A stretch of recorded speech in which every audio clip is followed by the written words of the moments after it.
Assalamualaikum warahmatullahi wabarakatuh. Kembali kita akan mempelajari materi tentang sistem komunikasi digital dan pengkodean.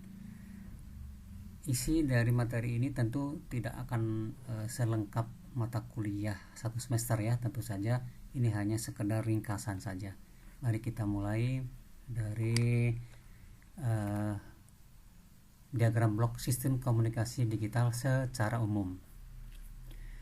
Dalam diagram blok Syscom digital, fungsinya ini sudah lengkap, ada semua ya. Di masa yang lalu di sistem komunikasi digital tradisional ya, dari blok mulai format, source coding, enkripsi, channel coding, multiplex, modulator, filter, frekuensi spreading, multiple access, power transmit sampai antena. Di model Syscom digital yang masa lalu, yang diarsir ini nggak perlu ya, karena ketika itu jumlah pelanggan masih sedikit, teknologinya masih belum berkembang pesat ya, sehingga belum dirasa perlu. Oleh sebab itu kotak-kotak blok yang diarsir itu bersifat opsional, boleh ada boleh enggak. Sementara yang putih itu esensial, wajib ada.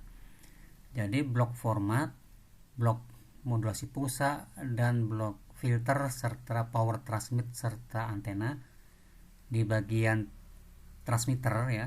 Kalau di bagian receiver berarti ada antena, low noise amplifier, ada detektor, ada bagian format lagi ya. Ini wajib ada. Tapi plus synchronization ini mau zaman dulu atau zaman sekarang ini wajib ada, karena ini bersifat mandatori ya, mandatori atau sangat penting sekali. Mengapa? Karena kalau rangkaian sinkronisasi ini tidak ada, maka semua blok di sini secanggih apapun tidak bisa bekerja. Kenapa? Karena semua blok-blok ini bekerja membutuhkan sinyal clock, sinyal sinkronisasi yang sama. Jadi kalau blok-blok ini tidak tersinkron dengan baik, maka akan bekerja sendiri-sendiri. Jadi kalau bekerja sendiri-sendiri artinya secara keseluruhan, secara terintegrasi, artinya sistem komunikasi digital ini tidak bekerja, karena bekerja masing-masing, tidak tersinkron dengan baik pewaktuannya gitu ya. Nah, di teknologi sekarang semua blok yang diarsir ini semuanya jadi esensial, jadi penting. Jadi seperti teknologi seluler mulai dari 2G ya, 3G, 4G, 5G, atau teknologi wireless yang lainnya sekarang yang berbentuk kecil, modulnya bisa dibeli di marketplace, itu semua menggunakan blok-blok yang diarsir, semuanya jadi esensial, jadi penting, semua aktif ya. Nah, yang disebut dengan format di sini itu artinya adalah fungsi yang di sini ya. Ini ada dua fungsi, yaitu pertama adalah fungsi pengubah sinyal analog ke digital, analog digital converting satu ya. Dan yang kedua adalah line coding. Nanti akan kita jelaskan apa isinya itu. Jika sinyal informasinya ini analog, maka dia harus melewati dua fungsi ini di blok format, yaitu ADC dulu baru line coding. Jika sinyal informasinya sudah digital, maka dia hanya melewati fungsi line coding saja di blok format ini ya. Nah, di diagram blok sistem ini masing-masing mempunyai kelebihan. Source coding ini artinya adalah dia mempunyai fungsi mengkompres data. Jadi kalau ada sinyal digital, informasinya sudah digital, misalkan ukurannya 10 megabyte, ketika sudah melewati source coding bisa ditekan menjadi 5 megabyte, 50% ditekan bisa ya. Jadi fungsi source coding adalah untuk mengkompresi data. Adapun enkripsi atau enkriptor ya, enkriptor ini eh, dia menambah data supaya apa? Supaya sinyal digital tadi lebih rahasia, terjamin kerahasiaannya. Ya, supaya terjamin kerahasiaannya maka ditambahkanlah data dengan pola tertentu sedemikian sehingga tidak mudah untuk dibajak di tengah jalan oleh pihak yang tidak berwenang. Sedangkan di channel coding yang ini juga sama, ini menambah data. Jadi kalau enkriptor itu adalah fungsinya untuk memberikan jaminan kerahasiaan data, kalau channel coding itu fungsinya adalah memberikan jaminan kehandalan data, sehingga jika data itu ada error akibat banyak noise, maka dengan penambahan mekanisme tertentu pada channel coding ini, si bit yang tadi error itu bisa dipulihkan kembali dengan otomatis. Ya, ini fungsi dari channel coding. Nah, baru setelah itu ada fungsi multiplex. Karena kita tahu bahwa kanal transmisi itu kan terbatas. Sudah ditetapkan oleh regulator pemerintah. Nah, supaya banyak orang boleh pakai, maka digabung dari sumber lain, bisa 1, 2, 10, 100 sumber digabung bersama-sama melewati blok multiplexing ini. Baru setelah semuanya digabung bersama-sama bisa dilakukan modulasi digital, karena ini siskomnya sistem digital, maka modulasinya juga modulasi digital. Setelah selesai dimodulasi perlu dibersihkan karena nggak boleh transmitter ini menyumbangkan noise. Jadi noise-nya juga harus dibuang sebelum ditransmit lewat antena, gitu ya. Tentu saja supaya nanti pengguna bisa menggunakan resources yang sama, frekuensinya sama di waktu yang berbeda, maka perlu fungsi multiple access. Ini wajib sekarang ini, ya. Bahkan ada juga fungsi frekuensi spreading, ya. Frekuensi spreading itu fungsinya adalah untuk meningkatkan kinerja dari sinyal.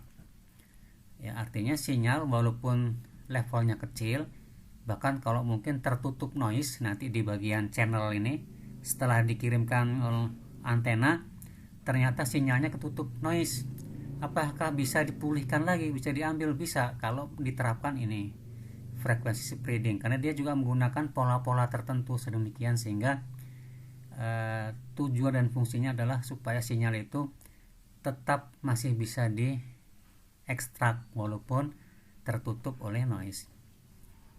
Ya, ini kalau penjelasan diagram blok Syscom digital. Berikutnya, apa keunggulannya? Nah, keunggulan pertama dan ini yang paling sering disebutkan adalah meregenerasi sinyal.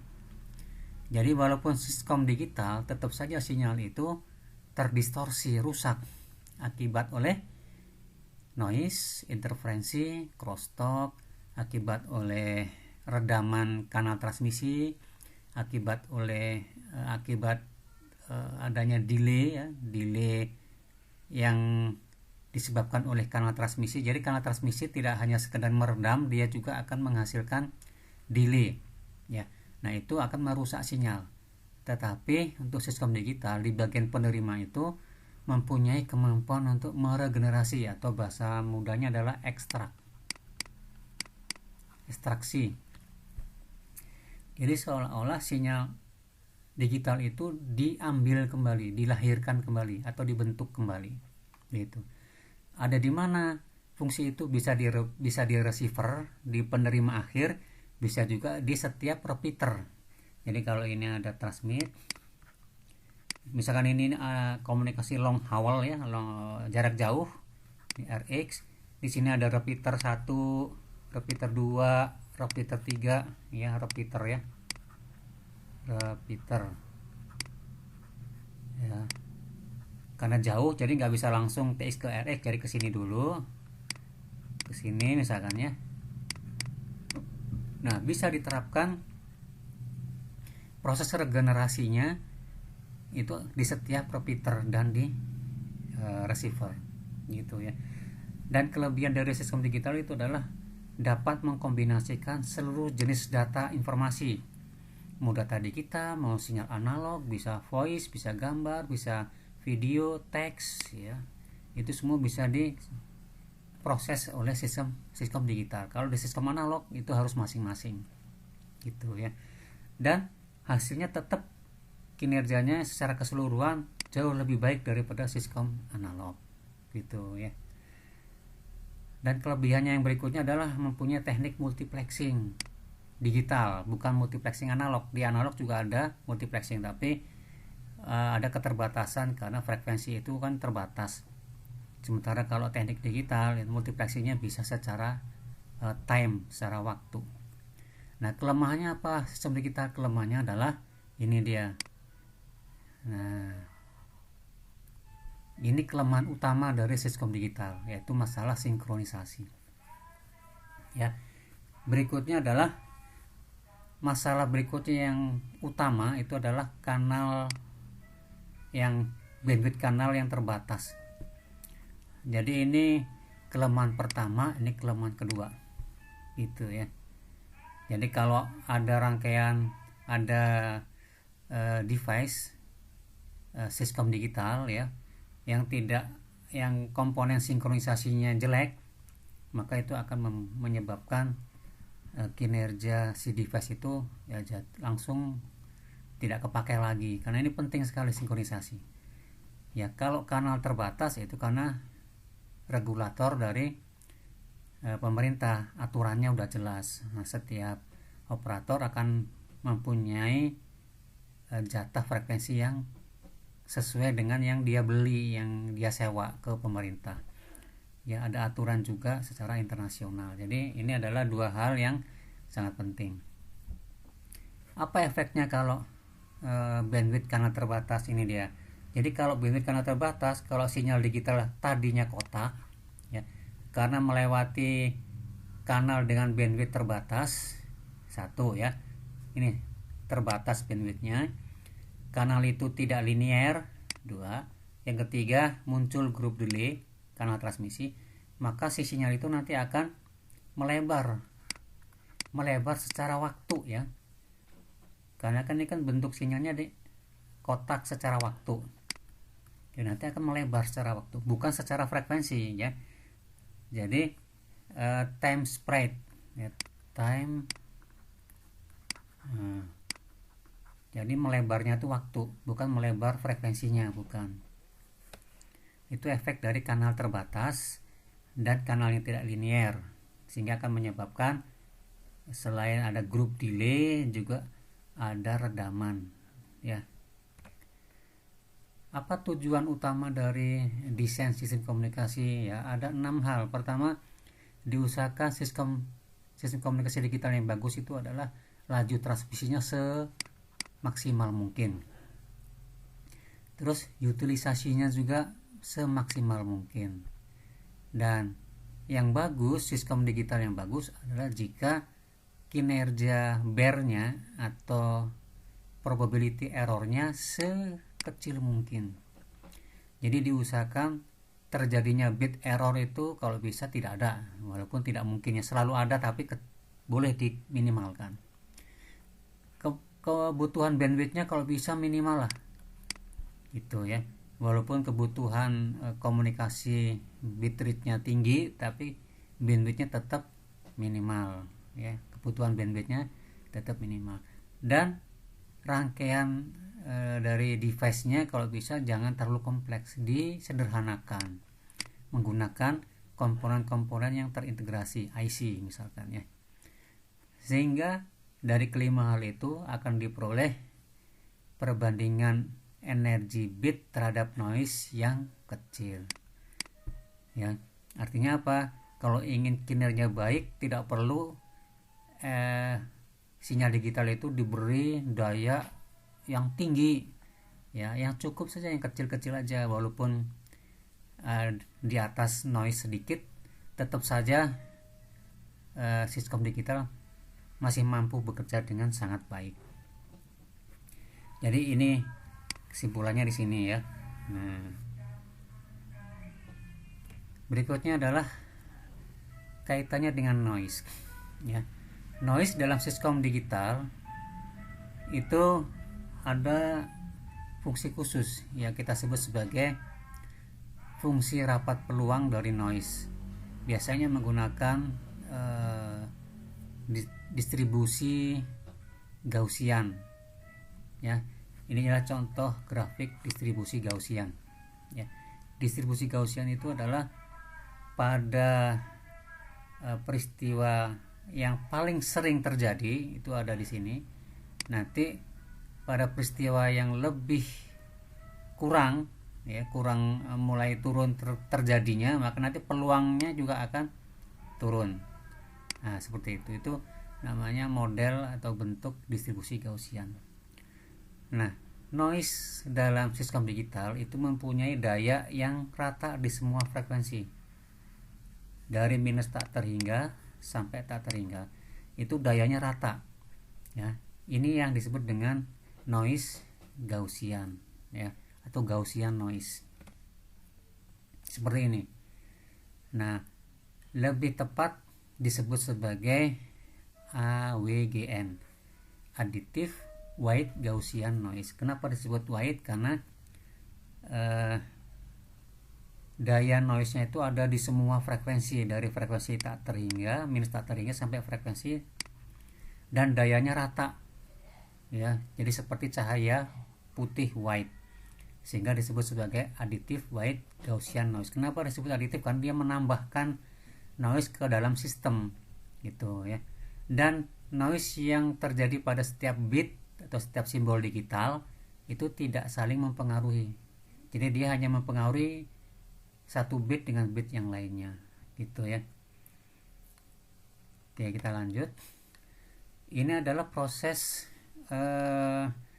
block format, yaitu kaitannya dengan ADC, analog to digital conversion. Sinyal analog di sini pertama akan mengalami sampling dulu. Setelah itu hasil samplingnya ini masih analog, dari di sini ini masih disebut sebagai sinyal diskrit, ya. Sinyal diskrit, ya, walaupun bentuknya diskrit seperti sinyal digital, ya, tapi ini karena level sinyalnya tak terbatas, maka disebut sebagai sinyal diskritnya itu sebagai analog, masih sinyal analog, ya. Nah, gitu. Nah, ketika sudah dikuantisasi di sini, nah, ini nama lainnya sudah sinyal digital. Sudah sinyal digital. Disebut juga sebagai sinyal digital multi level, ya. Sudah sinyal digital tapi multi level. Levelnya nggak cuma 1 dan 0, bisa 0, 1, 2, 3, 4, 5, 8, gitu. Tapi terbatas. Beda dengan yang di sini, ya. Output dari bagian sampling itu levelnya bisa berapa saja, tak terhingga, ya. Sementara kalau sudah dikuantisasi, sudah dibulatkan, itu sudah tertentu levelnya, sudah ditentukan, nggak boleh sembarangan, sehingga jumlah levelnya sudah terbatas, yaitu M jumlahnya, maka disebut sebagai sinyal digital multi level. Nah, hasil dari cuplikan yang sudah dikuantisasi, setiap cuplikan itu akan dikodekan ke dalam n buah bit biner, ya, sehingga output dari encoding disebut sebagai sinyal digital biner. Kenapa biner? Karena memang tegangannya cuma 0 dan 1, itu, ya. Nah, apa syarat proses ADC atau nama lainnya PCM, ya? ADC, ada yang menyebutkan ADC, ada yang menyebutkan PCM, push code modulation. Syaratnya adalah ini.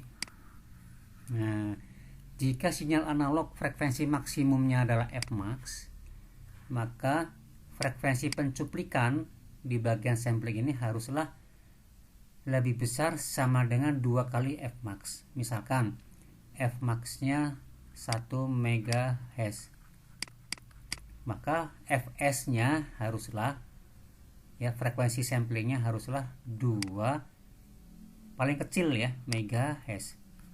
Kalau 3 MHz boleh nggak? Boleh, yang penting lebih besar sama dengan 2 kali Fmax. Ini kalau dinyatakan secara frekuensi. Tapi kalau dinyatakan secara periode, maka ngomongnya berbeda. Berarti periode sampling haruslah lebih kecil sama dengan setengah dari periode minimum sinyal analog. Jadi kalau sinyal analog, kalau secara frekuensi menggunakan istilah max ini, tapi kalau periode menggunakan istilah minimum. Ya, ini agar diperhatikan. Kemudian di dalam proses sampling itu ada perhitungannya ya. Misalkan sinyal analog mempunyai tegangan maksimum Vmax. Otomatis kalau sinyalnya berbentuk sinusoidal, ini asumsi, maka tegangan minimumnya adalah Vmin. Jadi ini adalah amplitudo. Ya. Maka jika sinyal analog berbentuk sinusoidal, asumsi ya, amplitudonya A, maka Vmax dikurangi Vmin akan sama dengan 2A. Ya, jadi kalau A dikurangi minus A ya, sama dengan 2A.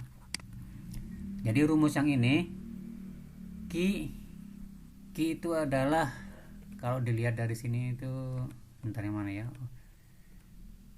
Q itu selisih kuantisasi ya, atau error kuantisasi ya, nanti kita lihat ya. Q itu adalah selisih kuantisasi ya, nilainya 2A dibagi L. L itu nama lainnya adalah jumlah level. Ini di dalam kuantisasi ini ada jumlah levelnya nih. Nih 1, 2, 3, 4, 5, 6, 8 level ke, atau 32 level atau 64 level gitu ya. L itu adalah level kuantisasi atau M. Nah, kalau di sini multi level, saya beri simbol M, atau bisa juga L level, nah gitu ya. Jumlah level kuantisasi L itu ya. L itu adalah jumlah level kuantisasi. Sementara Q itu adalah jarak antar level. Jadi di sini kan ada jaraknya nih, dari sini sampai ke sini itu ada jarak. Nah, ini ada jarak. Itu namanya Q. Jarak antar level kuantisasi itu namanya Q ya. Nah, ini rumusnya sudah standar seperti ini ya. Jadi kalau Q sama dengan ini praktisnya aja ya. Jarak antar level kuantisasi Q sama dengan 2A dibagi L, atau L sama dengan 2A dibagi Q. Ini dibalik-balik aja ya. Kemudian yang berikutnya itu adalah ini. Nah, ya. Ini adalah hubungan antara jumlah bit coding dengan jumlah level kuantisasi. Jadi 2N, 2 pangkat N akan lebih besar dari L. Ini akan kita pakai dalam menghitung beberapa contoh soal yang nanti akan saya sampaikan ya. Nah, ini line coding ya. Line coding itu ada 5 kategori. Ada unipolar, ada polar, bipolar, multi level, dan multi transition. Yang paling sering dipakai memang NRZ ya. Kemudian di sini juga sering dipakai yang polar, Manchester, difference Manchester, atau yang di sini juga di multi level juga banyak yang pakai. Tergantung teknologinya. Ya. Intinya apapun line coding yang dipilih haruslah memenuhi ke-6-6-nya ini. Yang pertama adalah tidak boleh mengalami baseline wandering. Jadi kalau sinyal digital itu gini nanti. Nah, ini baseline wandering. Nah, jadi kalau ini sinyal 0 DC, sinyal digitalnya itu makin lama makin turun. Itu namanya wandering, baseline wandering. Nah, line coding yang bagus tidak boleh begini. Ya, gitu. Tidak mempunyai komponen DC. Nah, kalau ada sinyal digital yang seperti ini, itu mengandung komponen DC nih. Ya. Jadi tidak ada level di bawah 0. Berarti ini ada tegangan DC-nya. Sini rata-ratanya. Ini ada DC-nya. Ini nggak boleh. Gitu. Line coding yang bagus harus mempunyai kemampuan self synchronization. Jadi ini tujuannya untuk membantu bagian sinkronisasi dari diagram blok Syscom digital yang di awal tadi. Jadi dengan adanya bantuan line coding, maka proses sinkronisasi akan lebih dipermudah. Kalau nggak ada self synchronization, maka antara pengirim dengan bagian penerima akan sulit melakukan sinkronisasi. Kalau yang di awal tadi, sinkronisasinya itu kan, bentar mana ya? Nah, sorry ini. Ini tidak hanya sekedar untuk transmitter, tapi juga untuk receiver. Jadi sinkronisasi itu ada di bagian transmitter, ada juga di bagian receiver. Nah, rangkaian sinkronisasi di bagian receiver itu sangat dibantu oleh line coding yang bagus tadi, yaitu yang mempunyai kemampuan self synchronization. Kemudian mempunyai kemampuan deteksi error. Terus kebal terhadap noise dan interferensi. Jadi belum sampai channel coding, ya, baru line coding saja sudah mempunyai kemampuan kebal terhadap noise dan interferensi. Yang paling terakhir adalah sederhana dan tidak kompleks serta murah dalam implementasinya. Ini contoh-contoh bentuk sinyal line coding, ya. Jadi kalau data digitalnya 0100 seperti ini, bisa dibalik ini bisa 10 11 000, boleh silahkan gitu, ya. Jadi kalau sinyal digitalnya seperti ini tidak menunjukkan bahwa dia ini 1000 1011, bukan gitu, ya. Tergantung, karena yang dilihat itu adalah proses transisinya, ya. Jadi kalau transisinya dia ada transisi berarti 1.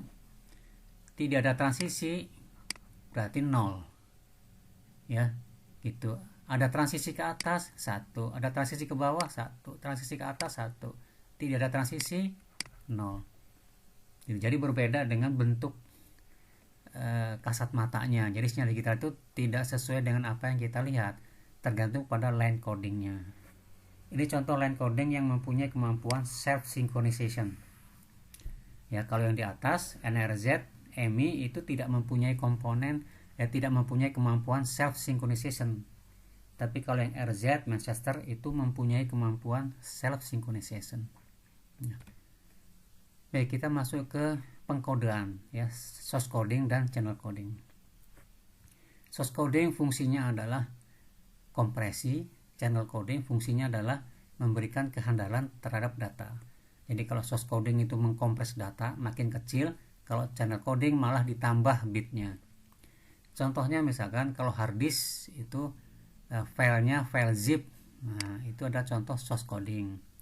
Kalau di seluler, di handphone itu menggunakan speech coder, ya, itu contoh bahwa dia fungsinya fungsi source coding.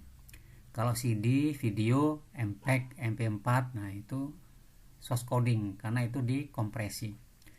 Kalau channel coding, contoh kalau hard disk ada CRC error. Nah, kalau di CD namanya Reed Solomon decoder, itu channel coding. Kalau di seluler, di handphone ada namanya CC. CC itu convolutional code. Itu di handphone atau di jaringan seluler. Ya, semua teknologi mulai dari 2G, 3G, karena kalau 1G itu kan masih analog selulernya. Kalau 2G sudah digital. Jadi 2G, 3G, 4G, 5G itu sudah menggunakan channel codingnya itu CC, convolutional code. Oke, ya. Berikutnya adalah tentang informasi, ya. Jika sebuah bit digital, sinyal digital, ya, dia mempunyai tidak pernah muncul sama sekali, key itu adalah peluang muncul, ya.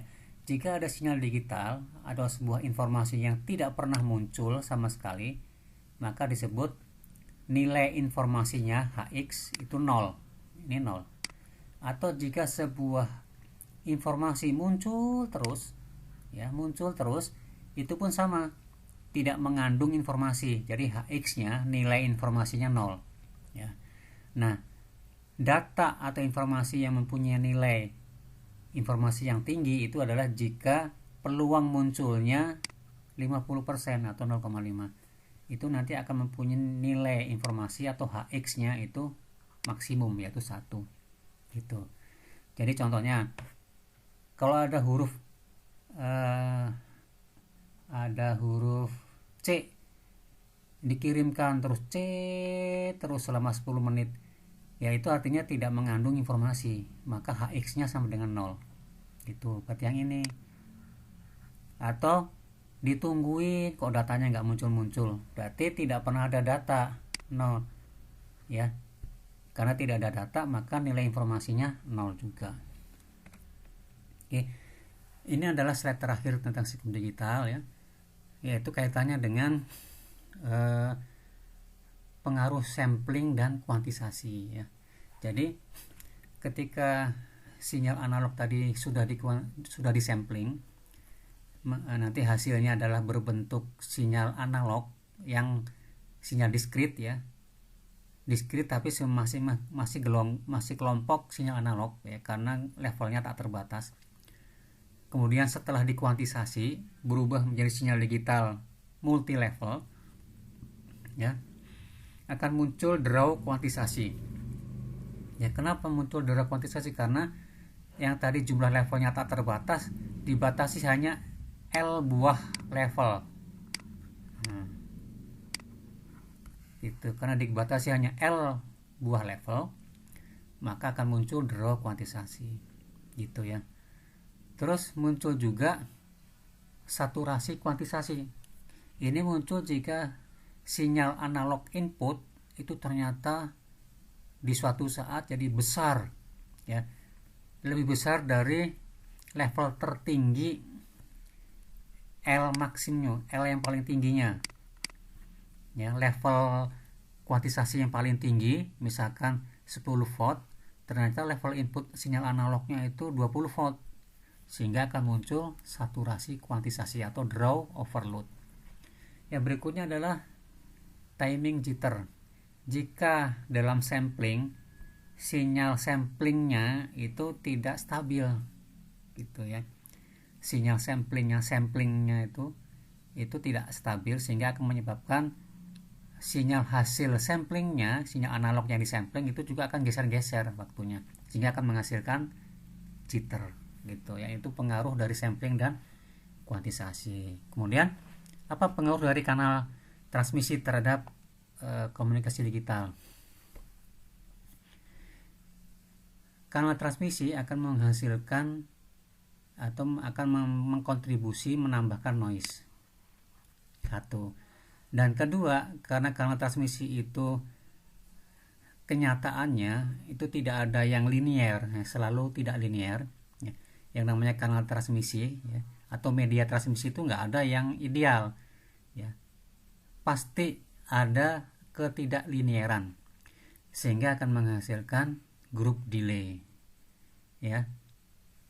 Karena ada group delay, sehingga ditambah lagi media transmisi itu kan terbatas bandwidthnya, bisa karena memang sengaja dibatasi oleh teknologi atau dibatasi oleh peraturan regulator pemerintah, sedemikian sehingga sinyal digital itu yang tadinya kotak seperti ini jadi melebar. Nah, karena melebar maka bit satu yang ini ya, nah yang ini kan melebar ke kanan, akan terganggu atau mengganggu bit yang kedua, bit satu yang kedua. Karena bit satu yang kedua juga ekornya mengganggu bit pertama. Nah, ini namanya saling mengganggu ya. Kondisi saling mengganggu yang menyeberang ya, karena pulsanya jadi melebar secara waktu, namanya adalah interferensi intersimbol isi. Ya, ini penyebabnya ya. Bandwidth kanal terbatas atau dibatasi. Pulsa akan mengalami time spreading, bukan frekuensi spreading. Kanal tidak linear ada, sehingga muncul group delay. Nah, kalau yang alasan keempat ini biasanya kaitannya dengan komunikasi seluler yang di perkotaan, yang banyak gedung dan sebagainya, sehingga akan menghasilkan propagasi multipath atau banyak jalur. Tapi penyebab utama isi itu adalah 3 ini. Yang keempat itu sifatnya khusus. Ya. Bagaimana cara menghindari isi? Yang pertama adalah tambahkan guard time antar simbol. Nah, jadi misalkan simbol 1 dikasih guard time. Nah, ini guard time namanya. Ini ya, guard time. Ya. TG guard time. Simbol 1 dan simbol kedua itu dikasih celah guard time. Atau tambah equalizer di bagian penerima. Atau sinyal digitalnya itu jangan kotak, langsung dibentuk menjadi sinyal, namanya sinyal Gaussian atau fungsi Sing gitu. Atau solusi terakhir adalah tambahkan filter, disebut match filter atau race quotient filter atau Gaussian filter. Ya, ini 1, 2, 3, hanya 3, sebenarnya ada beberapa yang lainnya, yaitu solusi untuk menghindari isi. Baik, demikian yang bisa disampaikan terkait dengan materi sistem komunikasi digital. Mudah-mudahan bermanfaat. Assalamualaikum warahmatullahi wabarakatuh.